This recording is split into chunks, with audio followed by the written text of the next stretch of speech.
If you want to understand why some people develop aggressive cancers while others with the same genetic mutations never do, don't look at their genes alone. Look at what they eat. Most people think cancer is purely genetic, that DNA damage is irreversible, and that once cells turn cancerous, there's nothing food can do. But after nearly 15 years in emergency medicine and working with oncology patients, I've seen something that challenges everything we were taught in medical school. Certain foods can actually repair damaged DNA and starve existing tumors by cutting off their blood supply. Not slow them down, starve them. A microscopic tumor without access to blood vessels cannot grow larger than the tip of a ballpoint pen, but the moment blood vessels reach that tumor, it can explode to 16,000 times its size in just 2 weeks. Hi, I'm Dr. Becker. I'm an emergency medicine physician. And after years of watching patients battle cancer while being told nutrition doesn't matter, I realized something uncomfortable. The research has been there for decades, showing specific foods can activate our body's natural anti-cancer defenses, yet almost nobody talks about it in clinical practice. In this video, I'm going to show you the exact foods that repair DNA damage at the cellular level and how your body can starve cancer cells by controlling blood vessel growth. We'll explore the science of angiogenesis and why it's the key to cancer prevention, the specific compounds in foods that cut off tumor blood supply, the remarkable ability of certain foods to fix broken DNA strands, and most importantly, the precise amounts you need to eat starting today to activate these protective mechanisms. Quick favor. I see messages from people who've watched several of my videos and didn't realize they weren't subscribed. Could you double check right now? It's free, takes 2 seconds, and it helps this channel reach more people like you who want real science-based health information. Let me start by explaining something fundamental that changes how we think about cancer. Cancer cells are forming in your body right now. In my body, in everyone's body. This isn't alarming, it's normal biology. You have roughly 40 trillion cells, and they're constantly dividing to replace old damaged cells. During that division process, copying errors occur. Think of it like photocopying a document thousands of times. Eventually, you get some pages with mistakes. Those mistakes create abnormal cells, and some of those abnormal cells are technically cancerous. Right now, you probably have dozens of microscopic clusters of cancer cells in your body. So, why aren't we all dying of cancer? Because your immune system finds these tiny clusters and eliminates them before they become dangerous. It's like having a security patrol constantly scanning for problems and removing them. But here's where things get critical. Even if some cancer cells escape your immune system, they still can't hurt you unless they solve one crucial problem. They need food, they need oxygen, they need nutrients, and to get those things, they need blood vessels. This is where the concept of angiogenesis becomes essential to understand. Angiogenesis simply means the growth of new blood vessels. Your body tightly controls this process because you need just the right amount of blood vessels. Not too few or your tissues die from lack of oxygen. Not too many or you get problems like the abnormal blood vessels that cause diabetic blindness. Think of it like a lawn that needs to be maintained at exactly the right height. If the grass gets too long, you mow it back down. If it's too short, you let it grow. Your body has systems that promote blood vessel growth when needed, and systems that stop blood vessel growth when you have enough. It's a perfect balance, what I call the Goldilocks zone, just right. Now here's what cancer does that makes it so dangerous. Cancer cells can hijack your angiogenesis system. They release proteins called growth factors that act like fertilizer, stimulating new blood vessels to grow directly into the tumor. Once those blood vessels connect, everything changes. Research has measured this precisely. A tumor that's completely isolated from blood supply stays frozen at about 1 to 2 millimeters in diameter. That's smaller than a grain of rice. It can sit there for years, decades even, completely harmless because it can't get bigger without nutrients. But the moment angiogenesis occurs and blood vessels penetrate that tumor, growth explodes exponentially. A study from Harvard Medical School tracked tumor growth rates using advanced imaging. They found that once vascularization occurs, meaning blood vessels reach the tumor, the growth rate increases by a factor of 16,000 in approximately 14 days. Let me put that in perspective. A tumor the size of a pinpoint becomes the size of a grape in 2 weeks once it gets a blood supply. This is why early detection matters. But more importantly, this is why preventing tumor angiogenesis is one of the most powerful anti-cancer strategies we have. For years, pharmaceutical companies have invested billions developing drugs that block tumor angiogenesis.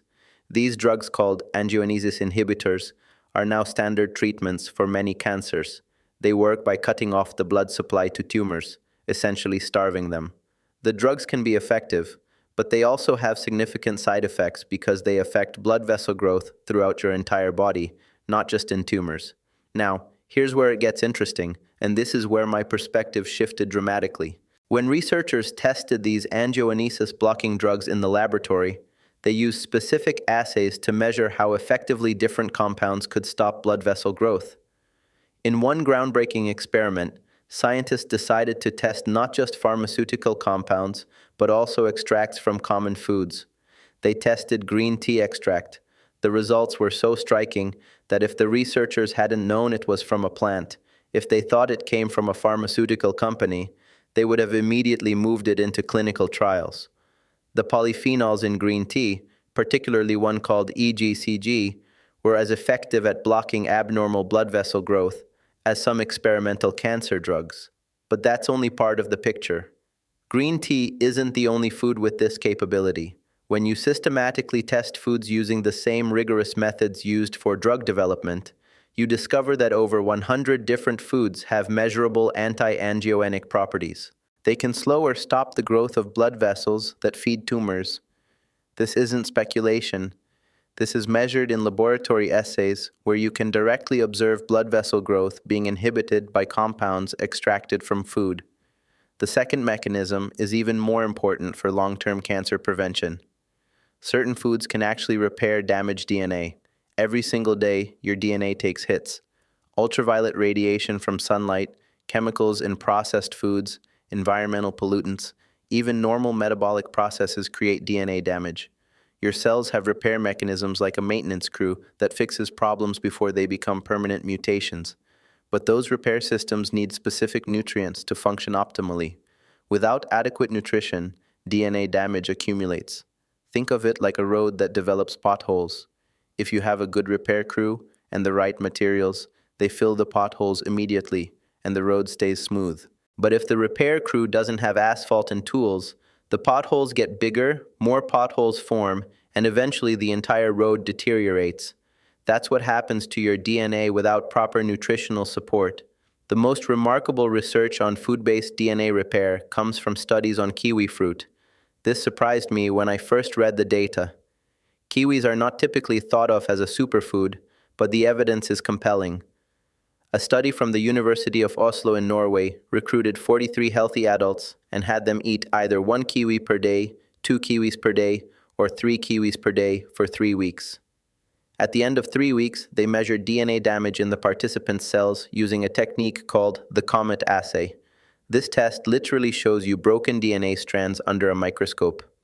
They look like comets with tails, hence the name. The participants eating 1 kiwi daily showed 60% less DNA damage compared to baseline. Think about that. A single kiwi fruit providing 60% protection against DNA damage. The participants eating 3 kiwis daily showed something even more remarkable. Not only was new DNA damage prevented, but existing damage was repaired. Their cells showed 60% improvement in DNA repair capacity. The mechanism comes down to vitamin C and other antioxidants concentrated in kiwi fruit. Vitamin C directly neutralizes free radicals that cause DNA strand breaks, and it also supports the enzymatic systems that physically repair damaged DNA. But kiwis contain more than just vitamin C. They have polyphenols, flavonoids, and carotenoids that work synergistically. This is a critical point about whole foods versus isolated supplements. You can take a vitamin C pill, and yes, you'll get antioxidant benefits, but when you eat a kiwi, you're getting vitamin C plus dozens of other compounds that enhance each other's effects in ways we're still discovering. The whole food is more powerful than the sum of its isolated parts. Now, most people think preventing cancer means avoiding carcinogens, not smoking, limiting alcohol, staying out of the sun. Those things matter, but they're only half the equation. The other half is actively supporting your body's anti-cancer defense systems. Your body is already designed to fight cancer. You have immune cells that recognize and destroy cancer cells. You have systems that regulate blood vessel growth. You have DNA repair mechanisms. The question is, are you giving your body the nutritional tools it needs to run these systems effectively? Let me break down the specific anti-cancer pathways that food can activate. The first pathway is anti-angiogenesis, which we've discussed. Foods that contain certain polyphenols, flavonoids, and other compounds can inhibit the growth factors that tumors release to stimulate blood vessel formation. When tumor cells release VEGF, vascular endothelial growth factor, trying to grow blood vessels into themselves, these food compounds block the VEGF receptors. It's like cutting the communication line between the tumor and your blood vessel building system. Wait until you hear which specific foods are most powerful at this. The second pathway involves direct immune activation. Your immune system has specialized cells called natural killer cells and T cells. These are the elite forces that identify and eliminate cancer cells. Certain foods dramatically increase the number and activity of these cells. A study from the University of Auckland measured immune cell counts in athletes before and after consuming blueberries. Athletes are interesting to study because intense exercise temporarily suppresses immune function, making it easier to measure the impact of dietary interventions.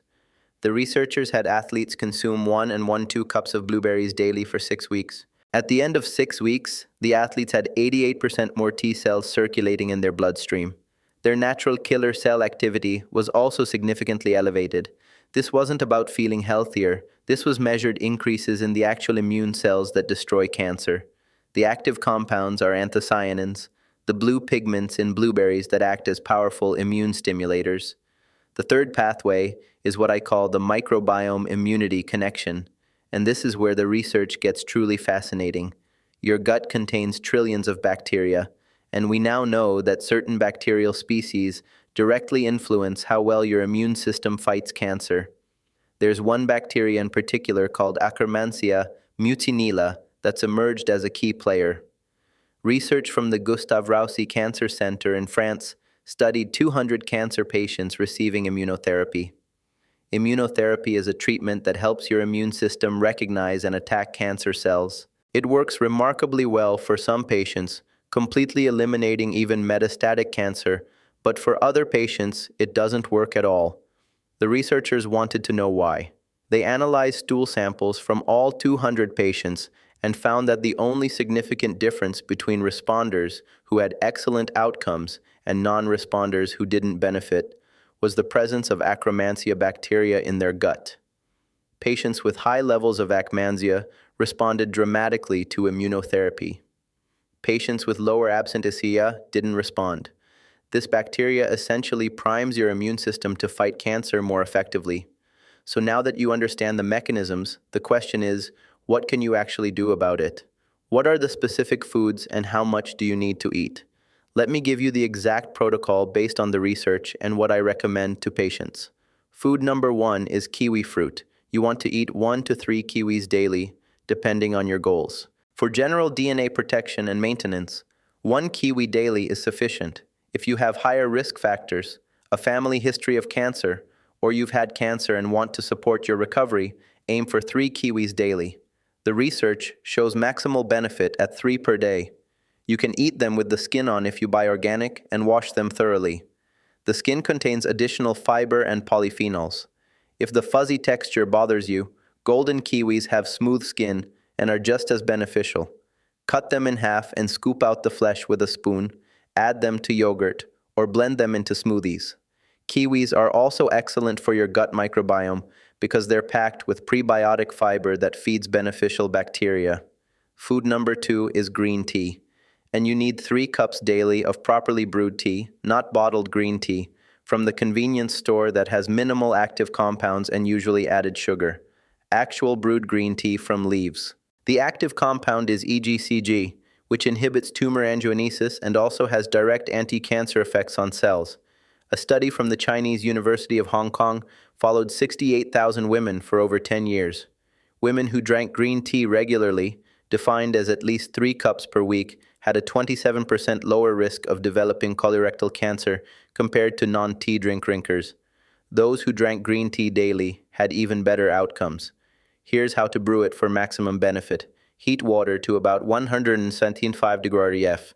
That's steaming, but not quite boiling. If you boil the water, let it cool for 3 minutes. Steep your tea for 3 to 5 minutes. Longer steeping extracts more EGCG but makes it more bitter.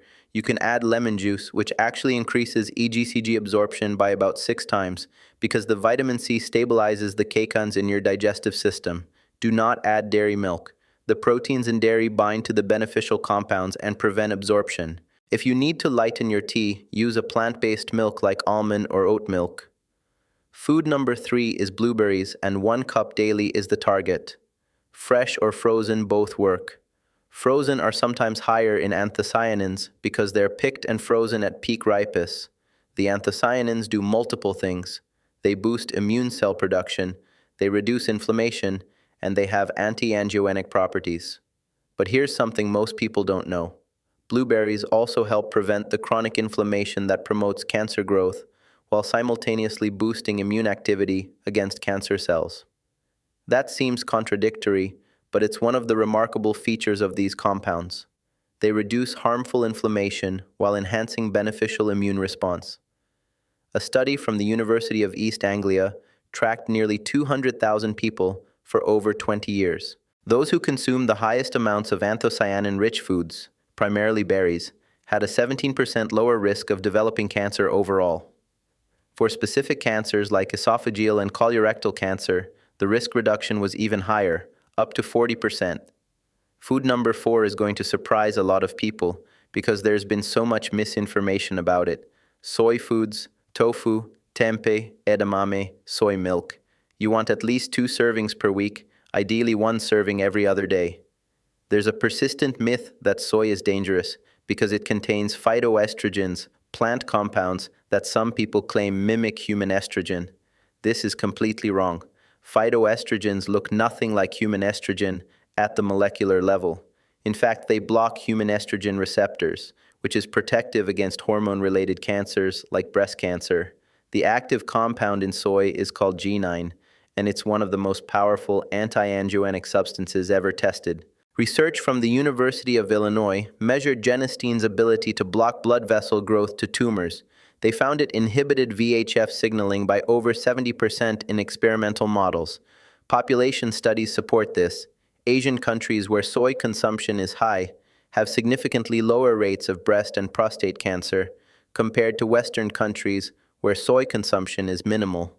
A meta-analysis combining data from 35 studies found that women who consumed the most soy had a 29% lower risk of developing breast cancer. For women who had already been diagnosed with breast cancer, high soy intake was associated with better outcomes and lower recurrence rates. Food number 5 is broccoli. But here's the key detail most people miss. Broccoli sprouts are exponentially more powerful than mature broccoli. The active compound is sulforaphane, which activates your body's detoxification systems and also has direct anti-cancer effects. Mature broccoli contains sulforaphane, but broccoli sprouts, the 3 to 4 day old seedlings, contain 100 times more. A study from Johns Hopkins University measured sulforaphane levels and found that a small handful of broccoli sprouts provides as much sulforaphane as several pounds of mature broccoli. You can buy broccoli sprouts at many grocery stores in the produce section, usually near other sprouts, or you can grow them yourself at home in a jar, which takes about 4 days. Eat a 4 cup of broccoli sprouts 3 to 4 times per week. If you can't find sprouts, eat regular broccoli, but focus on the stems, not just the florites. The stems have about twice as much sulforaphane as the tops. Don't throw them away. Chop them finely and add to stir fries. Blend into soups or steam them alongside the feuillettes. One more critical tip about broccoli. Lightly steaming it for 3 to 4 minutes actually increases sulforaphane bioavailability compared to eating it raw, but boiling destroys sulforaphane, so never boil broccoli. Food number 6 is tomatoes, specifically cooked tomatoes. The anti-cancer compound is lycopene, a carotenoid that gives tomatoes their red color. Lycopene has powerful anti-angiogenic properties, and also protects cellular DNA from oxidative damage. Here's the interesting part. Cooking tomatoes dramatically increases lycopene availability. When you eat a raw tomato, you absorb a small amount of lycopene. But when you cook tomatoes, the heat breaks down cell walls and releases lycopene in a form your body absorbs much more efficiently. Tomato sauce, tomato paste, roasted tomatoes all provide significantly more bioavailable lycopene than fresh tomatoes. A landmark study from Harvard followed over 47,000 men for 12 years. Those who consumed tomato products at least twice per week had a 23% lower risk of developing prostate cancer compared to those who rarely ate tomatoes. Men who consumed 10 or more servings of tomato products per week had an even greater risk reduction up to 35%. Aim for at least 3 servings per week of cooked tomato products. A serving is half a cup of tomato sauce, 1/4 cup of tomato paste, or 1 cup of cooked tomatoes. Add olive oil when cooking tomatoes because lycopene is fat-soluble, meaning it's absorbed better when consumed with healthy fats. Food number 7 is pomegranate, and you need about 4 ounces of pure pomegranate juice daily, or half a fresh pomegranate. Pomegranates contain eligitannins that your gut bacteria convert into urolithin A, a compound that has remarkable effects on cellular health and immune function. But here's the critical connection to cancer. Pomegranate specifically feeds Akkermansia mucinella, that guardian bacteria I mentioned earlier, that determines whether cancer immunotherapy works. A clinical case I'm aware of involved a patient with multiple myeloma preparing to receive immunotherapy. She had recently taken antibiotics for a respiratory infection, which completely wiped out her Akkermansia bacteria. Her doctor delayed treatment for 3 weeks and had her drink 8 ounces of pomegranate juice daily. After 3 weeks, her Akkermania levels had increased to 6 times the normal population average. When she started immunotherapy, she responded in the top 1% of patients with her cancer essentially disappearing after 3 treatments. This shows the power of strategically using food to optimize the effectiveness of medical treatments. For daily prevention, you don't need 8 ounces. 4 ounces of pure pomegranate juice with no added sugar or eating half a fresh pomegranate provides sufficient allergenins to support Akkermania growth. You can also get allergenins from walnuts, raspberries, and cranberries. So, rotating between these foods gives you variety while maintaining the benefit. Now here are my pro tips from 15 years of clinical practice for maximizing the anti-cancer effects of these foods. Timing matters significantly. Your immune system and DNA repair systems are most active while you sleep. Eat your DNA protective foods like kiwi and berries earlier in the day, so your body has time to absorb and distribute the nutrients before sleep. Save your anti-angiogenic foods like green tea and soy for afternoon and evening. Don't eat heavy meals within 3 hours of bedtime because active digestion diverts resources away from cellular repair and immune surveillance. The combination of foods creates synergistic effects that are more powerful than individual foods alone. For example, drinking green tea with lemon increases EGCG absorption 6-fold. Eating tomatoes with olive oil increases lycopene absorption 3-fold. Consuming vitamin C-rich foods like kiwi alongside iron-rich plant foods increases iron absorption. Think about how you can combine these foods strategically. A smoothie with blueberries, kiwi, and a handful of spinach gives you anthocyanins, vitamin C, and sulforaphane all at once. A meal with baked tofu, steamed broccoli, and tomato sauce provides genistein, sulforaphane, and lycopene together. Consistency beats intensity. Don't eat 3 cups of blueberries one day, then none for 2 weeks. Your body's defense systems respond to consistent, regular input. 1 cup of blueberries every day is far more effective than 7 cups once a week. The same applies to all these foods. Regular daily or near-daily consumption creates sustained activation of protective pathways. Think of it like maintaining a fire. Steady fuel keeps it burning consistently. Sporadic large additions cause flare-ups followed by dying embers. The biggest mistake I see is people thinking they need to eat perfectly 100% of the time and then giving up when they can't maintain that standard. Remember, your body has redundant defense systems. If you're consistently eating most of these foods most days, you're giving your body tremendous protective capability. If you occasionally eat something that's not ideal, your fortified defenses can handle it. This isn't about deprivation or fear, it's about empowerment. Another critical mistake is assuming supplements can replace whole foods. You can buy lycopene capsules, EGCG extract, anthocyanin supplements. Quality supplements have their place, especially if you genuinely can't access certain whole foods, but supplements provide isolated compounds. Whole foods provide hundreds of compounds working synergistically in ways we're still discovering. A tomato contains lycopene plus vitamin C, potassium, folate, and dozens of other carotenoids and polyphenols that enhance lycopene's effects. A supplement gives you lycopene alone. The whole food is more powerful. Preparation methods dramatically affect nutrient availability. We already discussed cooking tomatoes and lightly steaming broccoli. With green tea, water temperature and steeping time matter. With kiwis, eating the skin provides extra benefit. These small details add up to significant differences in how much of the active compounds you actually absorb and utilize. Don't overthink it to the point of paralysis, but do pay attention to these practical preparation tips. One more insight from my clinical experience. Patients who focus on adding beneficial foods rather than eliminating foods they love are far more successful long term. Instead of thinking, I can never eat pizza again, think, I'm going to add blueberries to my breakfast and have green tea every afternoon. As you add more protective foods, they naturally crowd out less healthy options. You'll find yourself wanting that second serving of roasted vegetables instead of a third helping of pasta, simply because your body starts craving the foods that make it feel better. This gradual additive approach is sustainable for decades. Restrictive elimination diets almost never last more than a few months.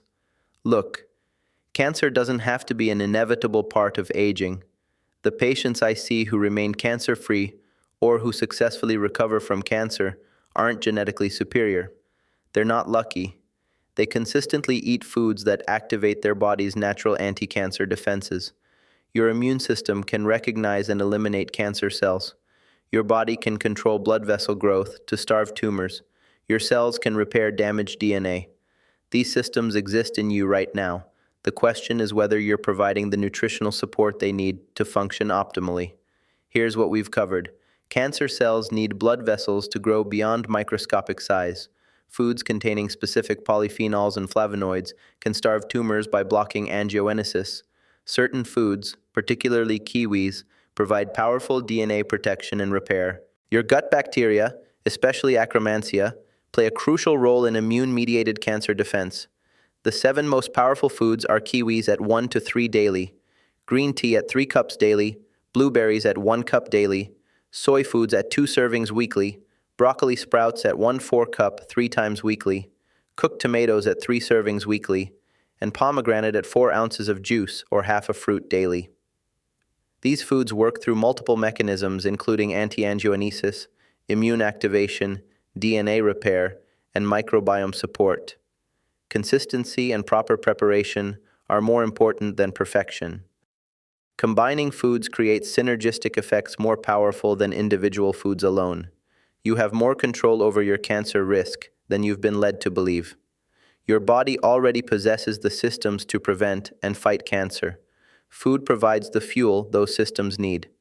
If you found this helpful, please subscribe and give this video a like. It helps me reach more people like you who want real science-based information about preventing disease and optimizing health. I'll see you in the next